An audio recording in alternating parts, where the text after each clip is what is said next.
स्मशान के सन्नाटे को चीरते हुए बेताल की रहस्यमयी हंसी गूंज उठी। राजा विक्रम, क्या तुम जानते हो कि यह यात्रा केवल तुम्हारी बुद्धि और साहस की नहीं, बल्कि तुम्हारी आत्मा की परीक्षा भी है? क्या तुम तैयार हो?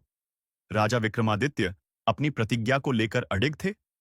उनकी महारानी, जो असमय ही काल का ग्रास बन गई थी, उनके जीवन का अटूट हिस्सा थी। विक्रम ने काल भैरव की शरण में जाकर प्रार्थना की थी और उन्हें एक मार्गदर्शन मिला था। स्मशान से बेताल को पकड़कर लाओ और हर रात उसके द्वारा दिए गए प्रश्नों का उत्तर दो। तभी वह रहस्य उजागर होगा जो महारानी को पुनर्जीवित कर सकता है। काल भैरव ने स्पष्ट कहा था, विक्रम, यह मार्ग मृत्यु के समान कठिन है। यदि तुम्हारी नियत या साहस देगा तो तुम्हारा अंत भी निश्चित है। विक्रमादित्य ने अपने कंधे पर तलवार संभाली और स्मशान की ओर प्रस्थान किया। चिता की बुझती राख के बीच खड़ा वह बरगद का पेड़ डर और रहस्य का प्रतीक था। पेड़ की शाखाओं से लटकते शवों में से एक शव धीरे धीरे हिलने लगा। यह बेताल था। बेताल ने राजा को चुनौती दी, हे विक्रम, यदि तुम मुझे यहां से ले जाना चाहते हो तो तुम्हें हर प्रश्न का उत्तर देना होगा। यदि तुम चुप रहे तो तुम्हारा सिर फट जाएगा, और यदि उत्तर गलत हुआ तो तुम मेरी दया पर निर्भर रहोगे। विक्रम ने शव को उठाया और उसे अपने कंधे पर डाल लिया। बेताल ने हंसते हुए पहली कहानी शुरू की। एक समय की बात है। एक राजा था जिसका नाम वर्धमान था। उसकी रानी रूपा अप्रतिम सौंदर्य की घनी थी। परंतु एक दिन रानी की मृत्यु हो गई।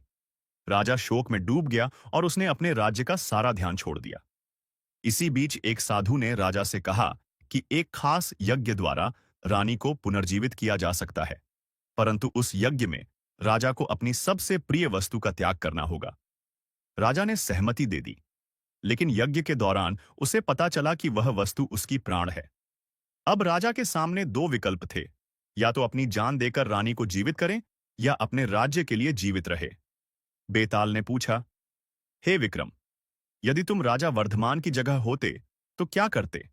क्या तुम अपने जीवन का बलिदान देते या रानी की स्मृतियों के सहारे जीते? विक्रम ने गंभीरता से सोचा और उत्तर दिया, यदि राजा सच्चा प्रेम करता है तो उसे अपने प्रजा और रानी दोनों के हित में सोचना होगा। रानी को जीवित करने के लिए अपने प्राण त्यागना प्रेम है, परंतु प्रजा को छोड़ना कर्तव्य से विमुख होना है। इस स्थिति में राजा को रानी की स्मृति के साथ अपनी प्रजा का कल्याण करना चाहिए। बेताल हंसा और बोला, तुमने सही उत्तर दिया विक्रम, परंतु यह तो केवल शुरुआत है। आगे की राह इससे भी कठिन है। तुम्हें अपनी बुद्धि के साथ साथ अपने भीतर छिपे डर से भी लड़ना होगा। इतना कहकर बेताल फिर से गायब हो गया। पहली रात की परीक्षा के बाद विक्रमादित्य अपने महल नहीं लौटे। वह सीधे उस गुफा की ओर बढ़े जहां काल भैरव की मूर्ति स्थापित थी। गुफा के चारों ओर भयंकर हवाओं का तूफान और विचित्र आवाजें गूंज रही थीं। ऐसा लगता था जैसे काल भैरव स्वयं विक्रम की उपस्थिति का इंतजार कर रहे हों। विक्रम ने गुफा के भीतर प्रवेश किया और काल भैरव की मूर्ति के सामने घुटनों के बल बैठ गए। उन्होंने अपने नेत्र बंद किए और प्रार्थना शुरू की, हे महाकाल भैरव, मुझे आपकी कृपा चाहिए। मुझे मार्गदर्शन करें ताकि मैं अपनी महारानी को वापस ला सकूं। मैं हर चुनौती सहने के लिए तैयार हूं। कुछ क्षणों बाद गुफा में एक अद्भुत प्रकाश फैल गया। विक्रम ने अपनी आंखें खोली और सामने एक तेजस्वी आकृति दिखाई दी। यह स्वयं काल भैरव थे। उनकी आंखों से आग की लपट निकल रही थी और उनके चारों ओर असीम शक्ति का आभास हो रहा था। काल भैरव ने गूंजती आवाज में कहा, विक्रम, तुम्हारी निष्ठा और साहस देखकर मैं प्रसन्न हूं, लेकिन ध्यान रखना, यह यात्रा केवल तुम्हारे लिए नहीं, बल्कि पूरे मानव जाति के लिए एक उदाहरण बनेगी। बेताल की कहानियां तुम्हें केवल मानसिक परीक्षा नहीं देंगी, बल्कि तुम्हारे चरित्र की गहराई को भी उजागर करेंगी। यदि तुम डगमगाए तो यह अंत होगा। विक्रम ने सिर झुकाकर कहा, हे प्रभु, मैं हर परीक्षा के लिए तैयार हूं। बस मुझे अपनी शक्ति प्रदान करें। काल भैरव ने विक्रम को एक काले रंग का त्रिशूल प्रदान किया और कहा, यह त्रिशूल तुम्हारे साहस का प्रतीक है। जब तुम्हें लगे कि अंधकार हावी हो रहा है, तो इसे अपनी शक्ति के प्रतीक के रूप में देखना। अब जाओ, दूसरी रात की परीक्षा तुम्हारा इंतजार कर रही है। दूसरी रात विक्रमादित्य एक बार फिर स्मशान में पहुंचे। इस बार माहौल और भी भयावह था। बरगद के पेड़ की शाखाएं हवा में लहरा रही थीं, जैसे किसी अदृश्य शक्ति से संचालित हो रही हो। चिता की राख हवा में उड़ रही थी और बीच में बेताल का शव एक बार फिर लटक रहा था। विक्रम ने बिना किसी डर के शव को अपने कंधे पर उठाया। बेताल की हंसी एक बार फिर गूंज उठी। राजा विक्रम, तुम इतने आसानी से हार मानने वाले नहीं लगते, लेकिन याद रखना, यह परीक्षा केवल तुम्हारे विवेक की नहीं, बल्कि तुम्हारे धैर्य और त्याग की भी है। क्या तुम तैयार हो? विक्रम ने दृढ़ता से कहा। मैं हमेशा तैयार हूं। अपनी कहानी सुनाऊं। वेता ने कहना शुरू किया। एक समय की बात है। एक नगर में दो मित्र रहते थे। आदित्य और समीर दोनों बचपन से इंसेपरेबल थे, लेकिन उनकी मित्रता में एक भेद था।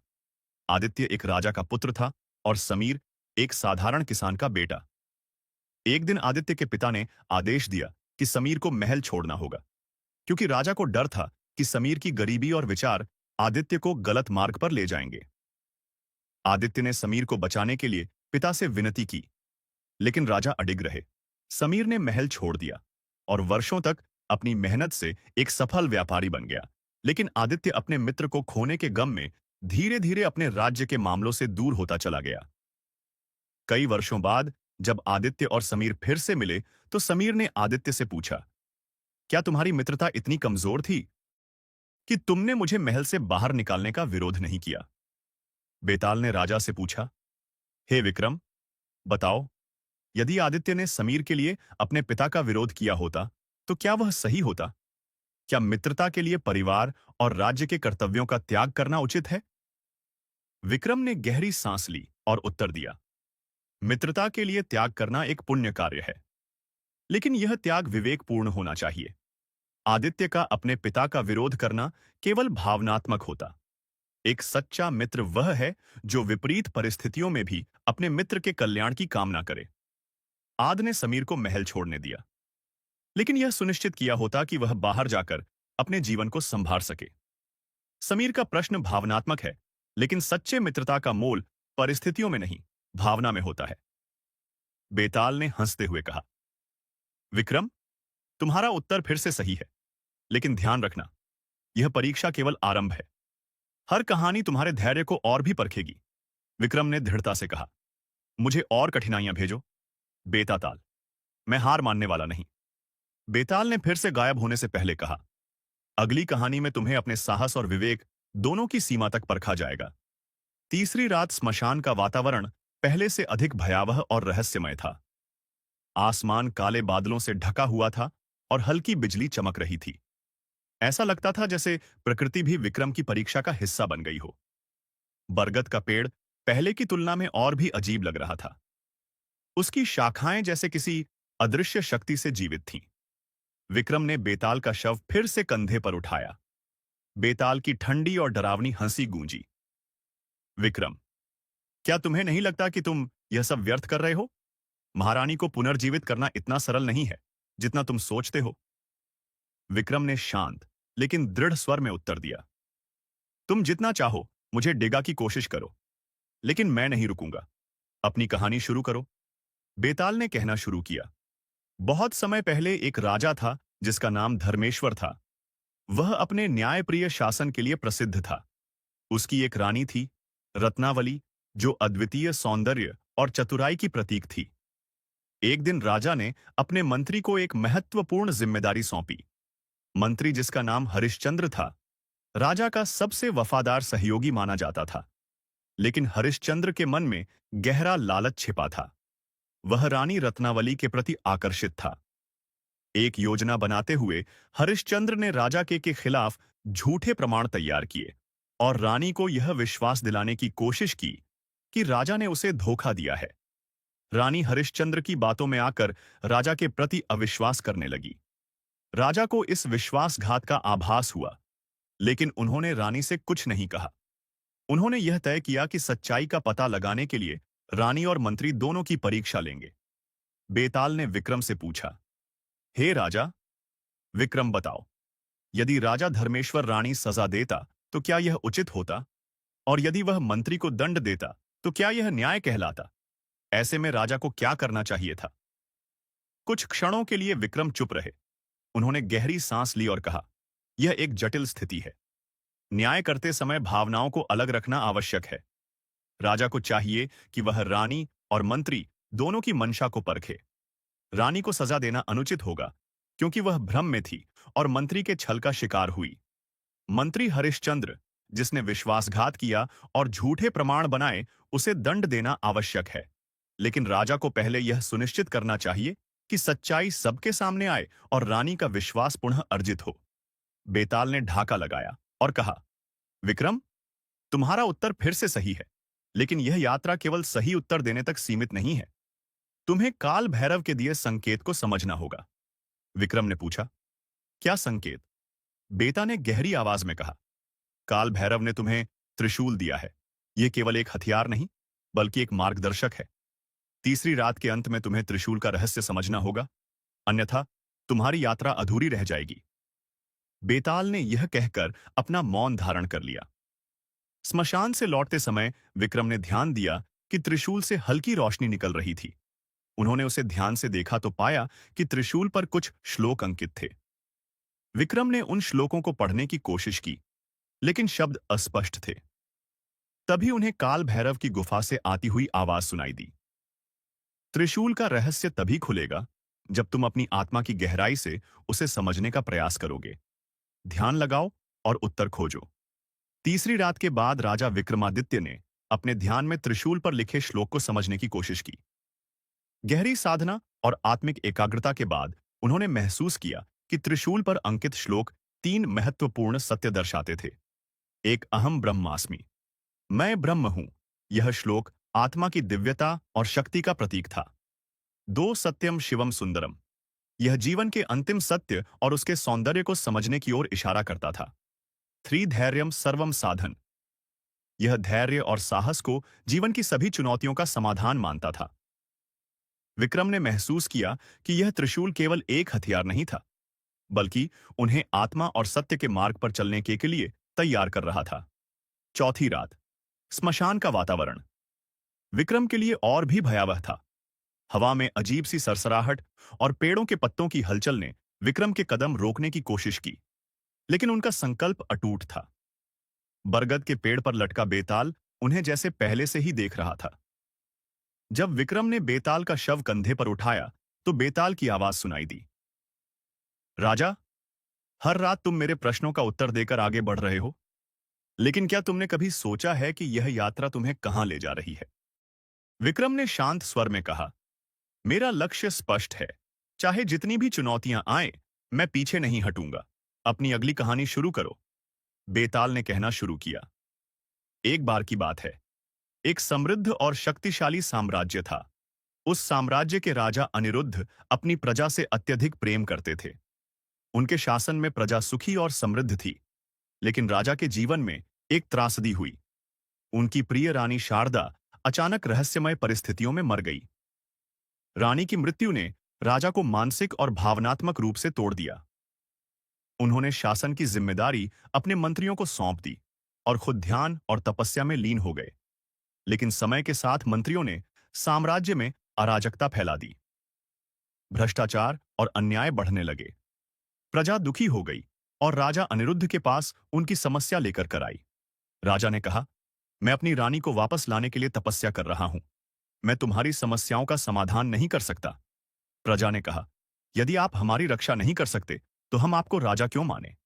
राजा एक धर्म संकट में पड़ गए। वह अपनी रानी को वापस लाना चाहते थे, लेकिन प्रजा की समस्याओं को अनदेखा करना उनके धर्म के खिलाफ था। फेताबुन को क्या करना चाहिए था? क्या वह अपनी तपस्या जारी रखते हुए अपनी रानी को पुनर्जीवित करने की कोशिश करता, या प्रजा की समस्याओं का समाधान करने के लिए अपनी तपस्या छोड़ देता? क्या एक राजा का कर्तव्य पहले आता है या उसका व्यक्तिगत दुख? विक्रम ने गहरी सांस ली और जवाब दिया, राजा का सबसे बड़ा कर्तव्य उसकी प्रजा है। यदि प्रजा दुखी है और राज्य में अराजकता है, तो राजा का तपस्या करना व्यर्थ है। राजा अनिरुद्ध को चाहिए था कि वह अपने तव्य का पालन करता और प्रजा की समस्याओं का समाधान करता। रानी को पुनर्जीवित करना उनके व्यक्तिगत दहक का समाधान हो सकता है, लेकिन राज्य का कल्याण सबसे महत्वपूर्ण है। एक सच्चा राजा वही है जो अपने दहक को भूलकर प्रजा की सेवा करे। बेताल ने ढाका लगाया।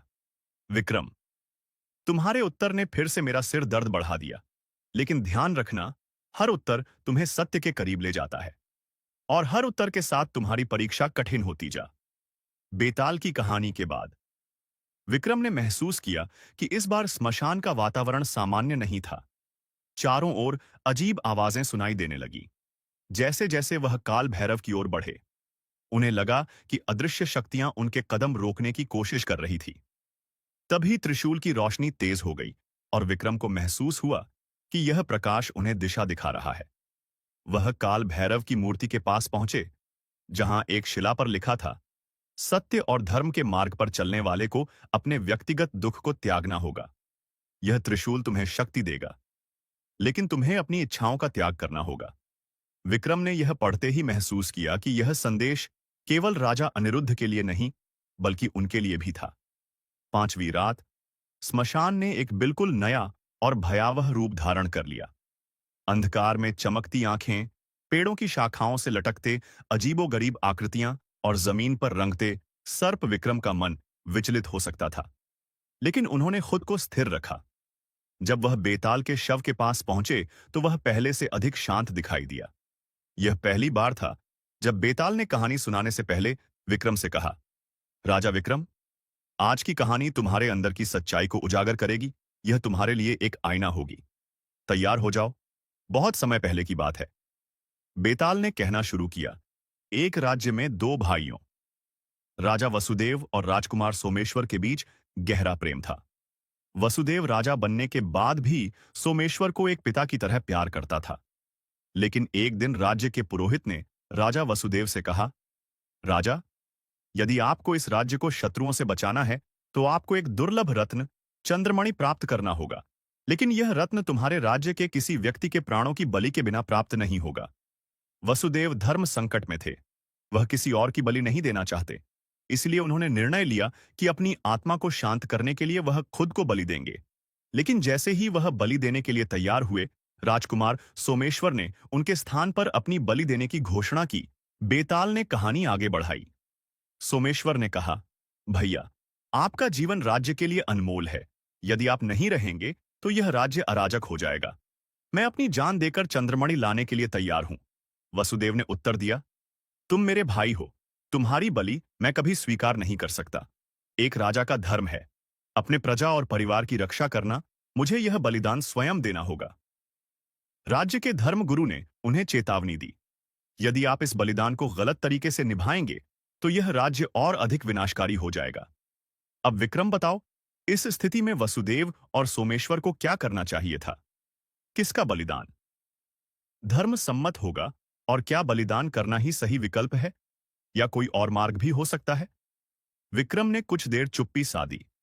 उसके बाद उन्होंने दृढ़ स्वर में उत्तर दिया, एक राजा का धर्म है कि वह अपने राज्य और परिवार दोनों की रक्षा करें।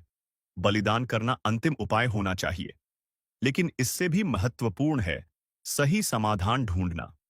वसुदेव और सोमेश्वर दोनों को आत्मा और बुद्धि का प्रयोग करते हुए यह समझना चाहिए था कि चंद्रमणि पाने का कोई और मार्ग भी हो सकता है। बलिदान का उद्देश्य सत्य और न्याय को कायम रखना है, लेकिन यदि बलिदान से विनाश और शोक ही आए तो वह धर्म के विरुद्ध है। वासुदेव को चाहिए था कि वह बलिदान के बजाय प्रजा के हित में सही निर्णय लेता। बेताल ने मुस्कुराते हुए कहा, राजा, तुम्हारा उत्तर मुझे संतोष देता है, लेकिन हर उत्तर तुम्हें तुम्हारी आत्मा के अधिक करीब लाता है। और अब तुम्हारे साहस की अगली परीक्षा शुरू होगी।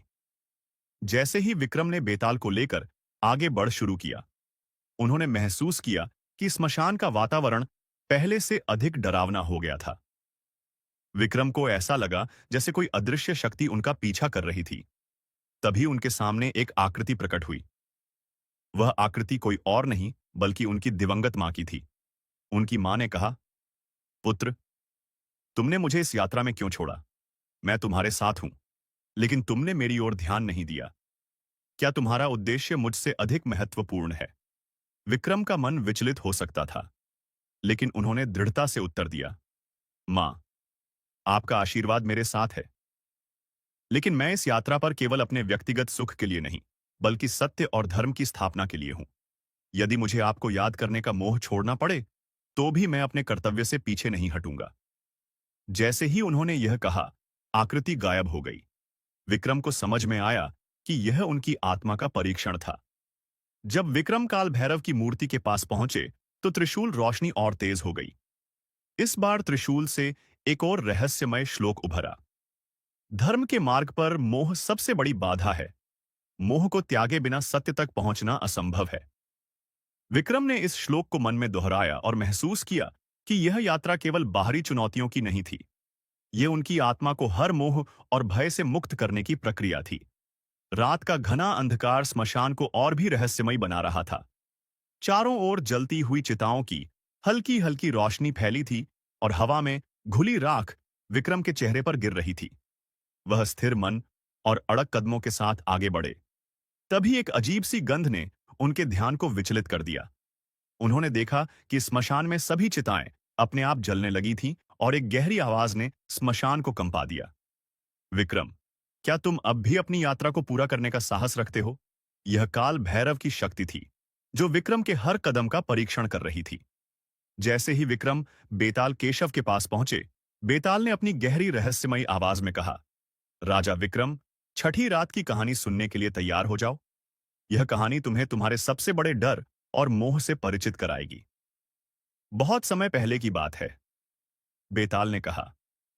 चंद्रपुर नामक राज्य का राजा नरेश अपनी प्रजा से अत्यधिक प्रेम करता था। वह दिन रात अपनी प्रजा के कल्याण के लिए काम करता, लेकिन उसके जीवन में एकमात्र कमजोरी थी, उसकी पत्नी रत्नमाला। रत्नमाला का सौंदर्य अनुपम था। राजा नरेश उसकी मोहब्बत में इतना डूब गया था कि कभी कभी वह राज्य के कार्यों को भी भूल जाता था। रत्नमाला को यह पता था और उसने इस मोह का उपयोग करना शुरू कर दिया। एक दिन रत्नमाला ने राजा से कहा, मुझे स्वर्ण महल चाहिए, जिसमें पूरे राज्य का सबसे सुंदर और बड़ा बगीचा हो। राजा ने तुरंत आदेश दिया कि ऐसा महल बनाया जाए, लेकिन प्रजा के संसाधनों का उपयोग करके यह महल बनाना अन्यायपूर्ण था। बेताल ने आगे बताया, महल बनते ही रत्नमाला ने फिर एक और इच्छा जताई। उसने कहा, मुझे दुनिया का सबसे कीमती हीरा चाहिए। यदि तुम मुझे वह हीरा नहीं ला सके तो मैं तुम्हें छोड़ दूंगी। राजा नरेश ने अपनी सेना को आदेश दिया कि वह हीरे की तलाश में जाए, लेकिन राज्य का खजाना खाली होने लगा और प्रजा ने विद्रोह करना शुरू कर दिया। तभी राज्य के गुरु ने राजा से कहा, राजन, मोह तुम्हें अंधा बना रहा है। यदि तुमने अभी भी अपनी आंखें नहीं खोली तो यह राज्य विनाश की ओर चला जाएगा। लेकिन राजा ने उनकी बातों को अनसुना कर दिया। बेताल ने कहानी समाप्त करते हुए विक्रम से पूछा, राजा नरेश ने अपनी पत्नी के मोह में अपने कर्तव्य को भुला दिया। यदि तुम राजा नरेश की जगह होते तो क्या करते? क्या रत्नमाला का मोह छोड़ देते या प्रजा के प्रति अपने कर्तव्य का त्याग कर देते? उत्तर दो, विक्रम, और सोच समझकर दो। सोच समझकर विक्रम ने गहरी सांस ली और दृढ़ता से कहा, एक सच्चा राजा कभी अपने कर्तव्य से मोह नहीं मोड़ता।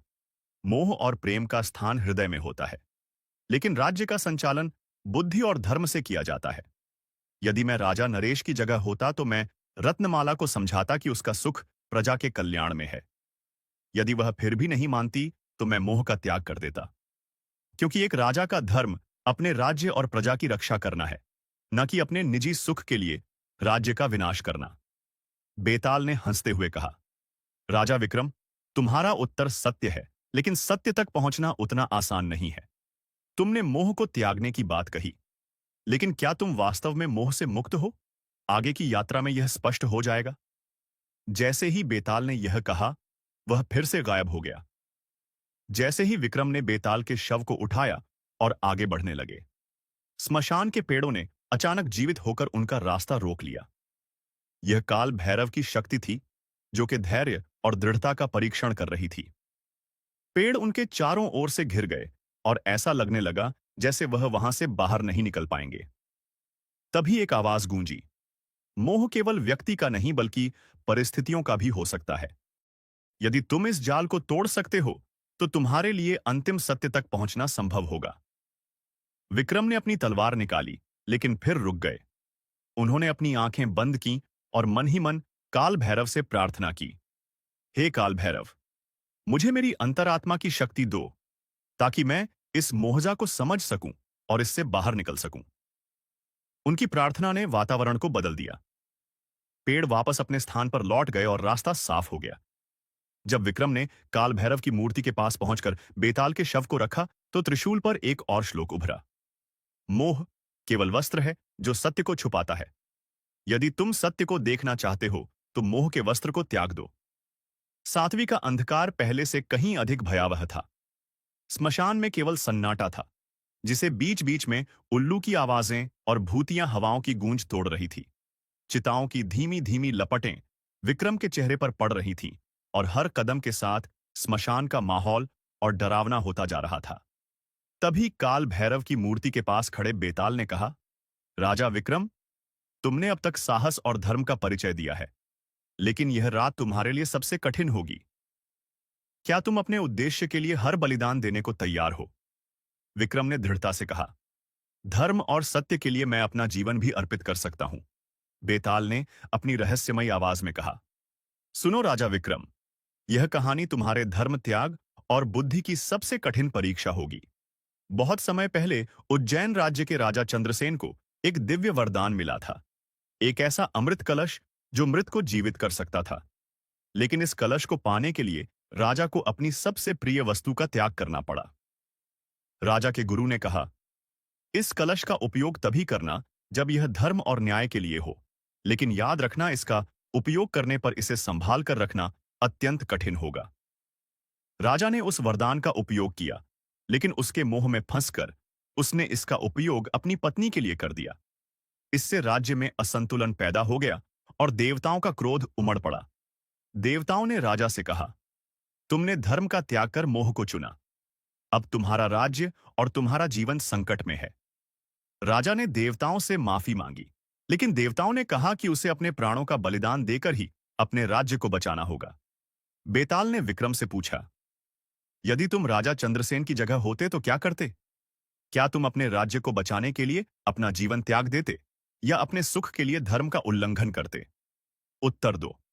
विक्रम ने बिना देर किए उत्तर दिया, एक राजा का धर्म उसकी प्रजा और राज्य की रक्षा करना है। यदि मेरा बलिदान मेरे राज्य और प्रजा के कल्याण के लिए आवश्यक हो, तो मैं उसे बिना किसी संकोच के स्वीकार करूंगा, क्योंकि एक सच्चा राजा वह होता है जो अपने सुख दुख से ऊपर उठकर धर्म का पालन करे। बेताल ने मुस्कुराते हुए कहा, तुम्हारा उत्तर सत्य है, लेकिन धर्म का पालन करना केवल शब्दों में नहीं, कर्म में भी सिद्ध करना होता है। जैसे ही विक्रम ने बेताल के शव को उठाया, काल भैरव की मूर्ति से एक दिव्य ज्योति प्रकट हुई। वह ज्योति विक्रम के सामने आकर बोली, राजा विक्रम, महारानी को पुनर्जीवित करने के लिए तुम्हें अपने प्राणों का बलिदान देना होगा। केवल तभी वह जीवन प्राप्त कर सकेगी। अब निर्णय तुम्हारे हाथ में है। विक्रम ने बिना किसी झिझक के कहा, यदि मेरे प्राणों से मेरी पीऊ और राज्य का कल्याण हो सकता है, तो मैं यह बलिदान देने को तैयार हूं। तभी काल भैरव ने कहा, विक्रम, यह परीक्षा केवल तुम्हारे साहस और धर्म की थी। बलिदान की आवश्यकता नहीं है। तुमने धर्म का पालन किया है और मोह को त्यागा है, इसलिए अब तुम महारानी को पुनर्जीवित कर सकते हो। काल भैरव ने विक्रम को एक दिव्य मंत्र दिया। जैसे ही विक्रम ने वह मंत्र पढ़ा, महारानी की निष्प्रभ हो उठी। उसकी आंखें खुलीं और उसने विक्रम को देखकर कहा, हे स्वामी, आपने धर्म त्याग और साहस से मेरा पुनर्जन्म संभव किया। काल भैरव की मूर्ति के त्रिशूल पर एक अंतिम श्लोक प्रकट हुआ, जो धर्म पर अडिग रहे वह अमर हो जाता है। जो सत्य का मार्ग चुने वही संसार को प्रकाशित करता है। स्मशान में अचानक रोशनी फैल गई और विक्रमादित्य ने अपने धर्म, साहस और सत्य के साथ इतिहास में अपना स्थान अमर कर लिया। उनकी यह कहानी काल भैरव और बेताल के साथ धर्म और सत्य की विजय का प्रतीक बन गई। तो दोस्तों, राजा विक्रमादित्य की यह कहानी हमें सिखाती है कि सच्चा धर्म, साहस और त्याग ही हमारे जीवन की सबसे बड़ी जीत है। जब हम सत्य और धर्म के मार्ग पर चलते हैं, तो कोई भी चुनौती हमें रोक नहीं सकती। अगर आपको यह कहानी पसंद आई हो और आप ऐसी ही रोमांचक, रहस्यमयी और प्रेरणादायक पौराणिक कहानियां देखना चाहते हैं, तो द हिस्ट्री थॉट्स चैनल को अभी सब्सक्राइब करें। हम आपके लिए हर हफ्ते लाते हैं ऐसी अद्भुत कहानियां जो न केवल आपका मनोरंजन करती है, बल्कि आपको गहराई से सोचने और प्रेरित होने का मौका भी देती है। पौराणिक इतिहास, जहां हर कहानी आपको इतिहास और धर्म के गहरे रहस्यों से जोड़ती है, तो इंतजार किस बात का। सब्सक्राइब करें, घंटी का बटन दबाएं और हमारे साथ पौराणिक इतिहास की यात्रा पर चले। अगली कहानी में मिलते हैं, जो और भी रोमांचक और प्रेरक होगी। धन्यवाद।